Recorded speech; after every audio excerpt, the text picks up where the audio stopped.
Karami itong katulgon pa kay ka. Pero wala kay choice kundi mo matag sa'yo. Time check. 6 a.m. in the morning. Ihilamos na lang na para di ka makatulog og balik. Life hack 101. Mayong bungka. Lami kayong panahon no. Sama kalamiin ako. Uy, ka-feeling. Pero bitaw mas lami ini itong sudan ron. Lamion na lang nato kay las konsumo naman. Kisabay makarelate dire. Kana bitaw magluto kag sudan sa buntag. Nya makadala pa kag baon. Nya mabtan pag yun gabi. Ako lang ba? Or kamupod. Basin nyag na sobraan ra pud kog tipid. Pero bitaw, once maging nanay na ka, tanang klase sa pagtipid, kay matun-an na jud nimo. Especially ako sa working mom, maning ka matutag matag sayo. Para makadala tag sudan nga balon. Aron di na po ta makagasto sa trabahoan. Wala tay no choice, kay pobre banta.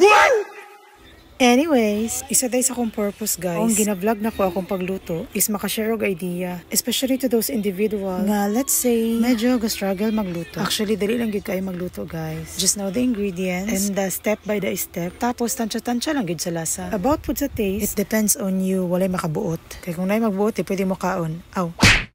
Okay, libre ibog guys. Ali ko yogi ko kay mamahaw tag pinabtik. Wow! Chicken.